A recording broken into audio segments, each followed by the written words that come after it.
राम जय राम जय जय राम। श्री राम जय राम जय जय राम। श्री राम जय राम जय जय राम। श्री राम जय राम जय जय राम। बोलिए राजा रामचंद्र भगवान की जय। पवन सुत हनुमान जी महाराज की जय। बोलो भाई सब संतन की जय। उमापति महादेव की आज के अनंत की जय। श्री गोस्वामी तुलसीदास जी महाराज की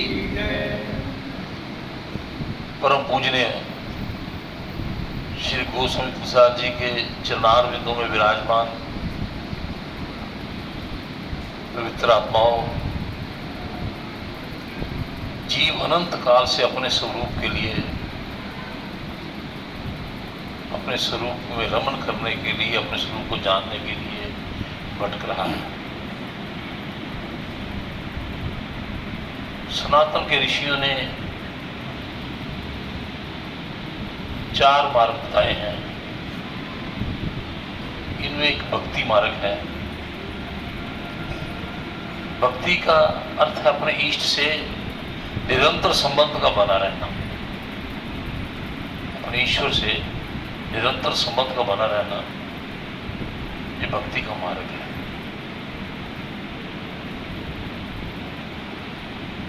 ज्ञानी अपने सदगुरु की सीम कृपा से प्रभु के संबंधों से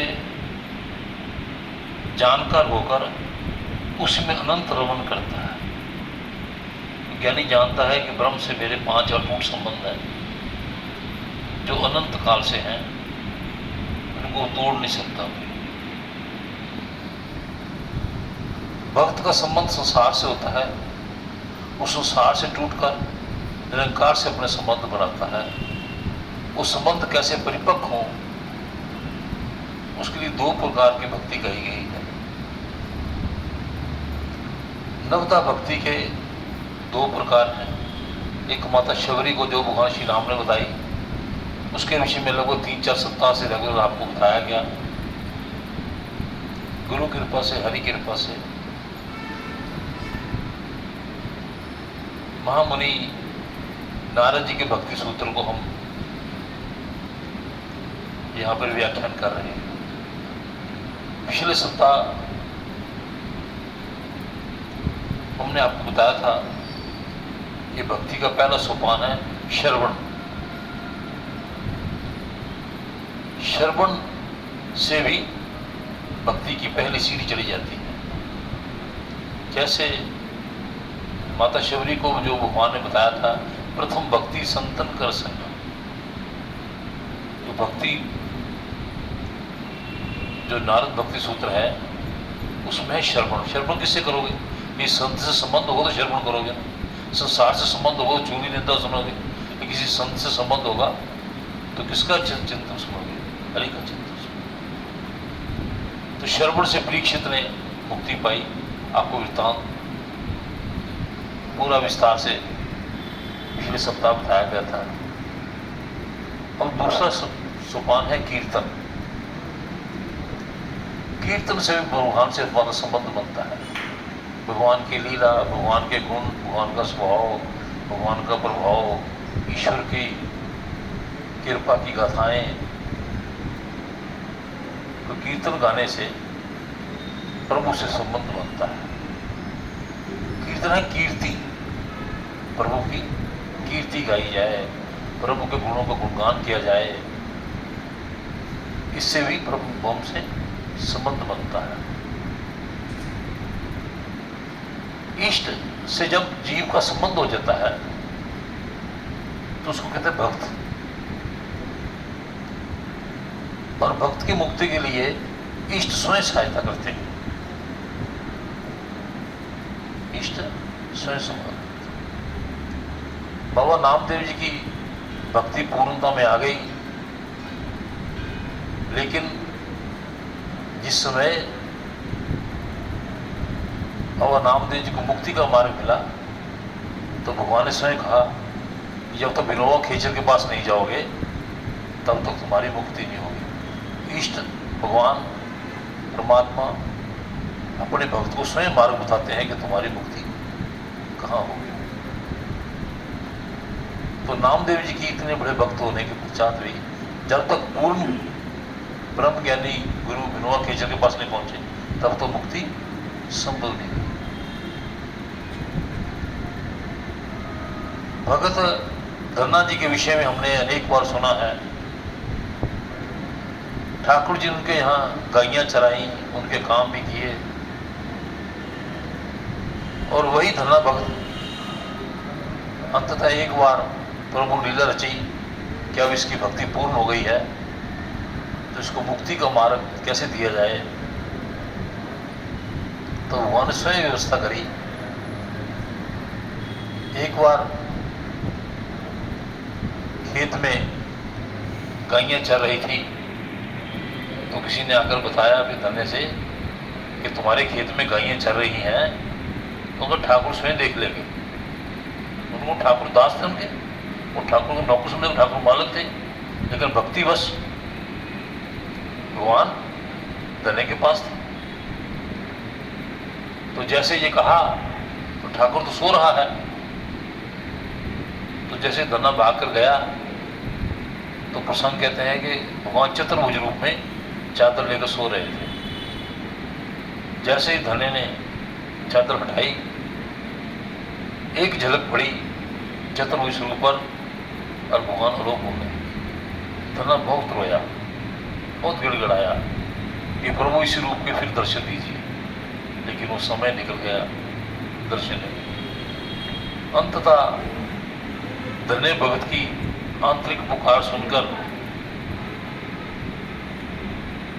प्रभु ने सौगुण बताया कि धन्य अब तुम्हारा समय आ गया, तुम्हारी भक्ति पूर्ण हो गई है, तुम जाकर स्वामी रामानंद महाराज काशी जाओ, रामानंद स्वामी जी के श्री चरणार में तो पहुंचो, वही तुमको मुक्ति का मार्ग देंगे। धन्य बड़ा गिड़गिड़ाया कि प्रभु मैं अनपढ़ हूँ, मैं अज्ञानी हूँ, मैं कुछ नहीं जानता, तो मुझे कैसे पहचानेंगे। और ये व्यवस्था मैंने कर दी है। ठाकुर स्वयं व्यवस्था करते हैं। तो प्रसंग कहता है कि जैसे ही धन्ना रामानंद स्वामी के चरणार में तो पहुंचा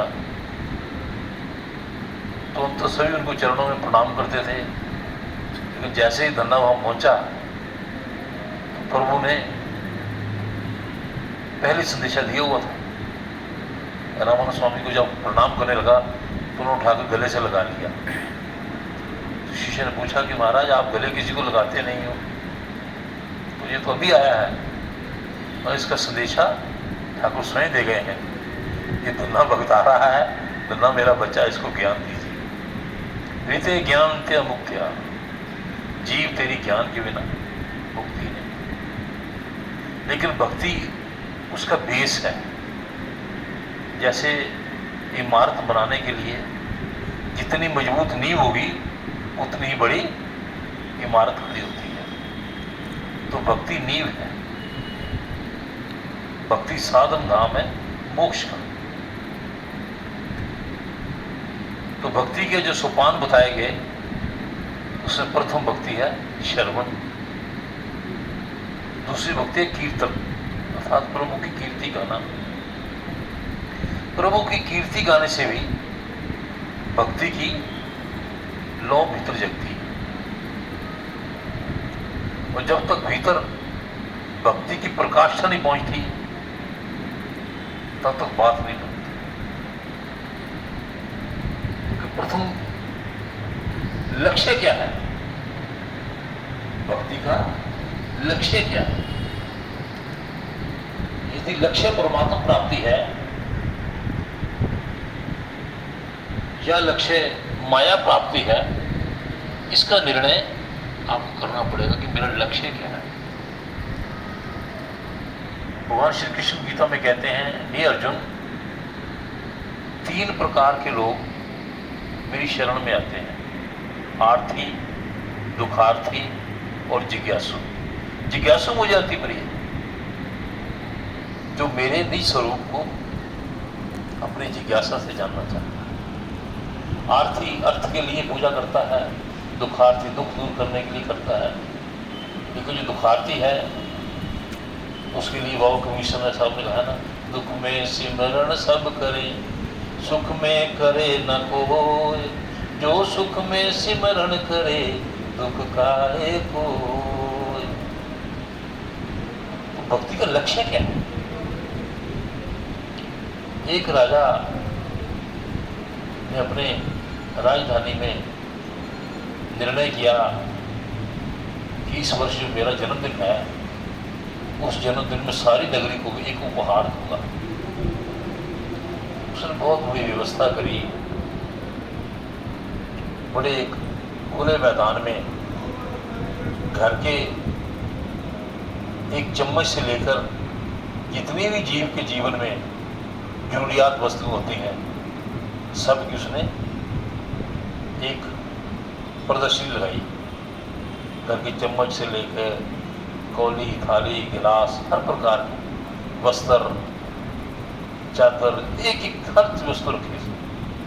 और सारी नगरी में अनाउंसमेंट कर दी कि कोई भी व्यक्ति आए और एक वस्तु उठा कर ले जाए, सबको एक उपहार मिलेगा। सभी जा रहे थे अपनी इच्छा अनुसार, जो जिसकी जरूरत थी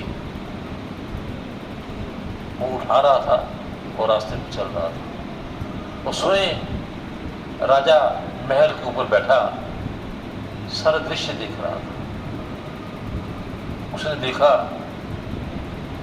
कि हर व्यक्ति एक एक वस्तु ले जाता है। बच्चे भी आ रहे हैं, बूढ़े भी आ रहे हैं, जवान भी आ रहे हैं, स्त्री भी आ रही, सभी आ रहे हैं। लेकिन एक 11-12 साल का लड़का आया। उसने देखा कि बच्चों के लिए स्टॉल लगा हुआ है, टॉफ़ियाँ थी, बिस्कुट थे। उसने टॉफ़ियाँ देखे, बच्चे ने नहीं उठाई। बिस्कुट देखे, खिलौने देखे, कुछ नहीं उठाया। 3, 4, 5 स्टॉल जो लगे हुए थे बच्चों के, वो छोड़े, आगे चला गया घरेलू वस्तुओं पे।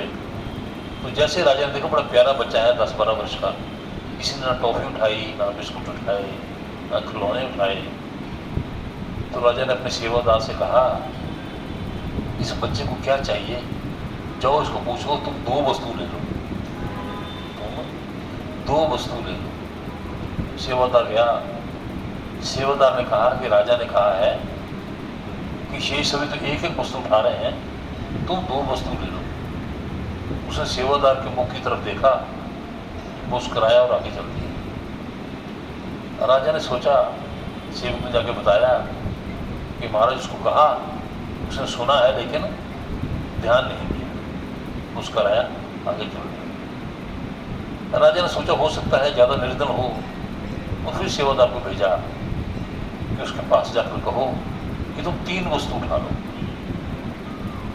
सेवादार गया कि तुम 3 वस्तुओं को हाथ लगा दो, तुमसे नहीं उठाई जाती, हम व्यवस्था कर देंगे तुम्हारे घर भेजने की। लड़के ने सेवादार की तरफ देखा, मुस्कुराया और चल दिया। राजा ने फिर देखा, राजा फिर उसको तरस आया, बच्चा बड़ा प्यारा है, इतना सुंदर बच्चा, किसी वस्तु को हाथ नहीं लगा रहा। तो राजा ने फिर सेवादार को भेजा कि उसको कहो तुम 3 नहीं उठानी, 4, 5 वस्तु ले। लेकिन लड़का, बच्चा जो था, वो मुस्कुराता और आगे चलता जाता। अंततः राजा से नहीं रहा गया। राजा उसके पास आया। राजा ने कहा, बेटा तेरे को मैंने 1 वस्तु कही, 2 कही, 3 कही, अब का 5 ले लो। तो फिर भी किसी वस्तु को हाथ में लगाते, तुमको क्या चाहिए? बच्चे ने राजा का हाथ पकड़ लिया कि तुम चाहिए, मुझे तुम चाहिए। तो राजा ने कहा, मुझको लेकर क्या करोगे? उसने कहा, महाराज यदि आप मेरे हो गए सब मेरा हो जाएगा। आप मेरे हो गए तो सब मेरा हो जाएगा। जब ईश्वर आपके हो जाते सारा संसार आपको हो जाता है। लेकिन हम ईश्वर चाहते हैं, ईश्वर से चाहते हैं, पहले ये लक्ष्य निर्धारित करो। मैं तुलसी मंदिर रोज आता हूँ, मेरा ध्येय क्या है, मेरा लक्ष्य क्या है? पुत्र, बहू, पोतरा, दोतरा, ये लक्ष्य है, या राम जी मेरा लक्ष्य है? लक्ष्य निर्धारित करो। जिस समय लक्ष्य निर्धारित करते हो उसको कहते हैं निष्काम भक्ति। एक है सकाम भक्ति। निष्काम भक्ति से ब्रह्म से आपके संबंध बनते हैं। ज्ञानी जानता है कि मेरे 5 अटूट संबंध ब्रह्म से। 5 संबंध कौन से? सजातीय। जो ब्रह्म की जाति वो जीव की जाति है। जिस जात का ब्रह्म है उसी जात का जीव है। जीवो ब्रह्म, ब्रह्मो जीवो। जीव ही ब्रह्म, ब्रह्म ही जीव है। समुद्र के जल की बूंद, तालाब के जल की बूंद, नदी के जल की बूंद, अंततः भाप के जल की बूंद में कोई अंतर नहीं। सब एक है। पर ज्वलंत अग्नि पे भाप के जल की छींट मारोगे तो भी बुझेगी, तालाब के जल की छींट मारोगे तो भी बुझेगी, समुद्र के जल की छींट मारोगे तो भी बुझेगी। अर्थात बूंद के गुण में कोई अंतर है। तो ज्ञानी जानता है कि ब्रह्म से मेरा क्या संबंध है? सजाती है, सुलोक है।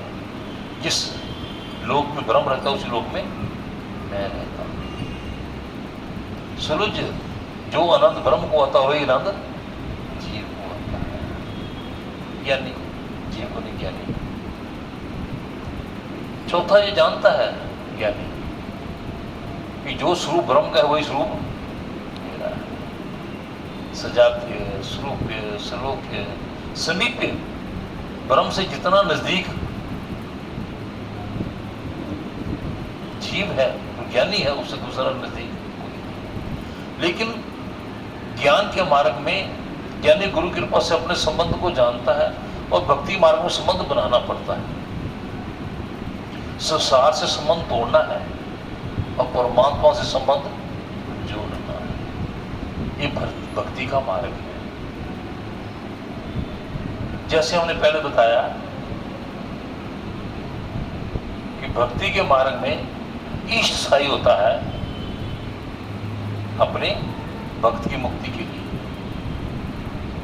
तो भक्ति को दूसरा सुमान क्या है? कीर्तन। पहला शर्पण, दूसरा क्या है? कीर्तन। कीर्तन 3 प्रकार से होता है। सत्संग, जिसमें हम प्रभु की कीर्ति गाकर गाते हैं, गायन से लीला का वर्णन करते हैं, कथा के माध्यम से। कीर्तन करना बड़ी उच्चतम अवस्था है। एक कीर्तन किस भाव से किया जाता है? सबसे बड़ी ये बात है, कीर्तन किस भाव से किया जाता है? सुखदेव जी महाराज ने कीर्तन के माध्यम से ही प्रभु के गुणगान करके तो प्रभु को रिझाया। एक उद्देश्य क्या था? कीर्तन 3 प्रकार से होता है। धन के लिए, सिद्धि के लिए, प्रसिद्धि के लिए, और सोहंत सुखाए, अपनी आत्मा के आनंद के लिए। सुखदेव महाराज ने कीर्तन किया किसके लिए? सोहंत सुखाए। जिसमें बाबा गोस्वामी तुलसीदास जी महाराज ने इस मानस की रचना करी तो उनके एक मित्र ने पूछा कि इतना नायाब ग्रंथ आपने लिखा है, अभिप्राय क्या है, क्या चाहिए, किस उद्देश्य से लिखा है? तो बाबा कहते हैं, सोहंत सुखाए तुलसी रामायण गाथा। मैंने अपनी आत्मा के आनंद के लिए इस मानस की रचना की है, प्रभु ने स्वयं करवाई है। जो इसको पढ़कर सुनकर आत्मानंद लेना चाहिए, मेरे कोई इतराज नहीं है, था मेरे मन में कोई द्वेष नहीं है। बात राम की होनी चाहिए, मेरे प्रभु की बात होनी चाहिए। ये मकसद नहीं किसके लिए? मेरी आत्मक तृप्ति के लिए। जिस समय मेरे प्रभु का गुणगान गाया जाएगा तो मेरी आत्मा प्रसन्न हो। एक बड़ा सुंदर प्रसंग याद आ गया। जिस समय भगवान श्री राम अयोध्या में राज्याभिषेक हो गया, सभी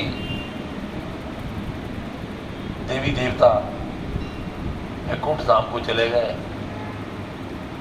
हनुमंत जी को आज्ञा हुई कि आप इस लोक में रहो और मेरे भक्तों की रक्षा और मेरे भक्तों को संरक्षण दो। तो हनुमंत जी कैलाश पे अपनी साधन में रखते, तो वहां उन्होंने चट्टान पे रामायण लिखी अपने नाखूनों से। पेन नहीं था, कलम नहीं था। कैलाश पर्वत पर बैठ के जो चट्टानें थी उन पर रामायण सारी लिखी। बड़ा सुंदर प्रसंग है। तो नारद जी उधर से गुजरे तो देखा हनुमंत जी बड़े प्रेम से रामायण लिखी हुई है और स्वयं गायन करके नाच रहे हैं। स्वयं लिखी है, स्वयं पढ़ रहे हैं, स्वयं उसका आनंद ले रहे हैं। तो नारद जी ने कुछ पढ़ी, स्वयं बड़े आनंदित हुए।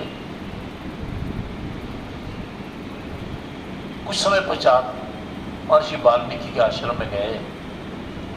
महर्षि वाल्मीकि ने भी जब सर्वप्रथम रामायण लिखी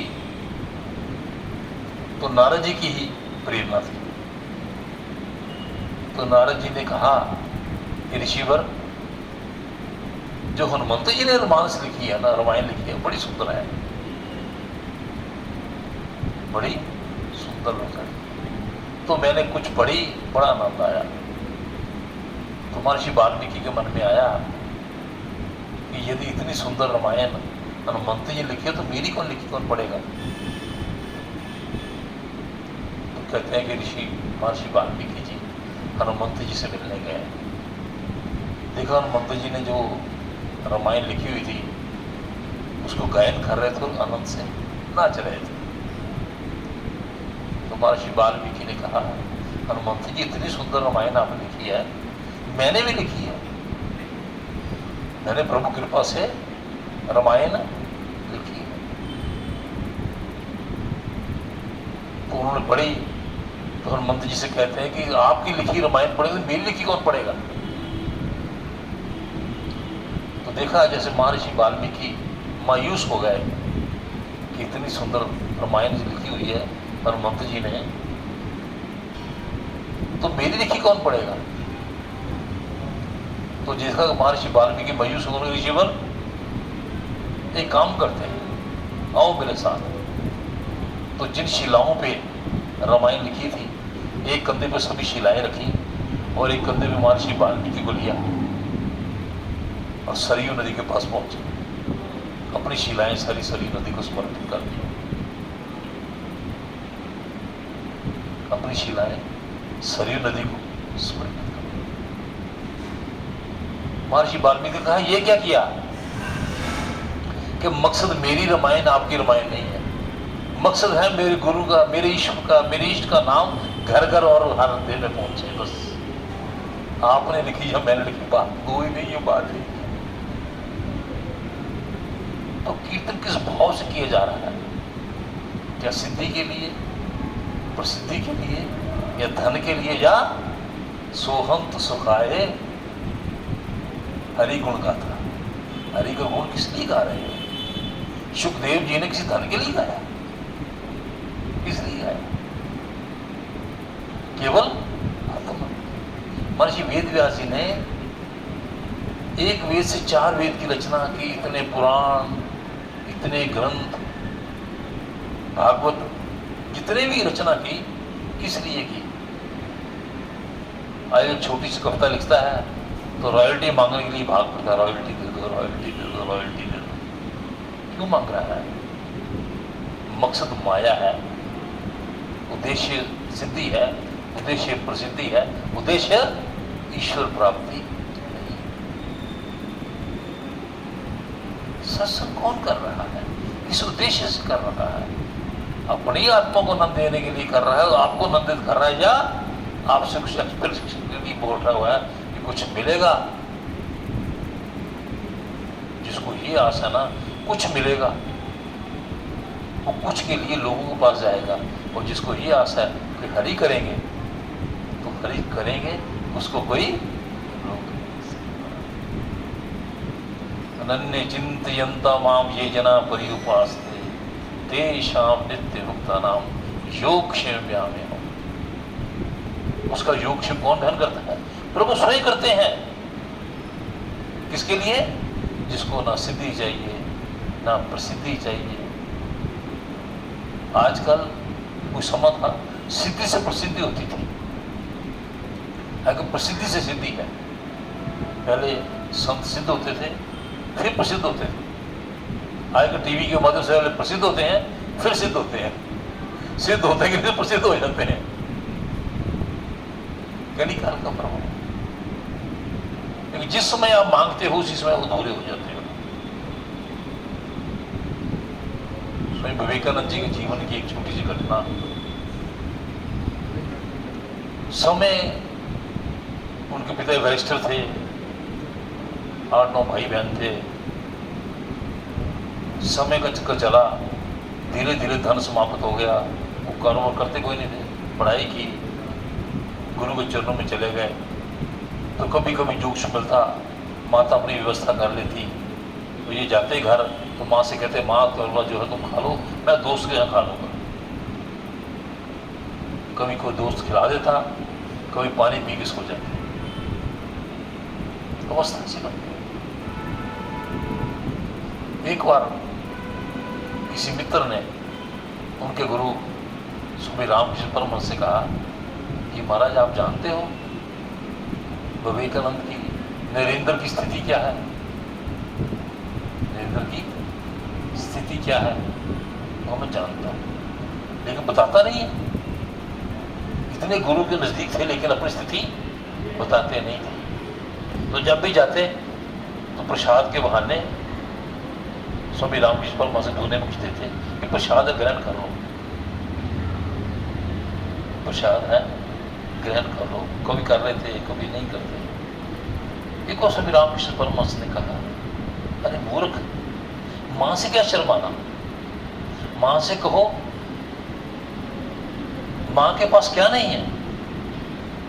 मां से प्रार्थना करो, मां तुम्हारी प्रार्थना सुनेगी। तुम जो चाहते हो मां तुमको देगी। तो कल आऊंगा। रामकृष्ण परमहंस कहते हैं विवेकानंद जी कल आऊंगा। दूसरे दिन गए तो रामकृष्ण परमहंस जी बाहर बैठे थे। तो कहा जाओ, माँ काली से थे, जाओ। गए तो वहाँ 20 मिनट रहे, आंख बाहर आए तो कहा मांगा? कहते नहीं मांग सका, नहीं मांग सका। वापस आए तो आंखों में अश्रुधारा थी। अच्छा मांग लो, फिर कल आऊंगा। 3-4 बार विवेकानंद जी गए अपने गुरु के कहने से। लेकिन जब भी जाते माँ के स्वरूप को देखते, अश्रुधारा बहती और बाहर आ जाते। अंततः गुरु ने कहा तुम मांगते क्यों नहीं? तो कहा नहीं मांग सकता। जैसे ही माँ की आंखों में आंखें डालता हूं, मैं उनकी ममता में भीग जाता हूं और मांगना भूल जाता हूं। जब भी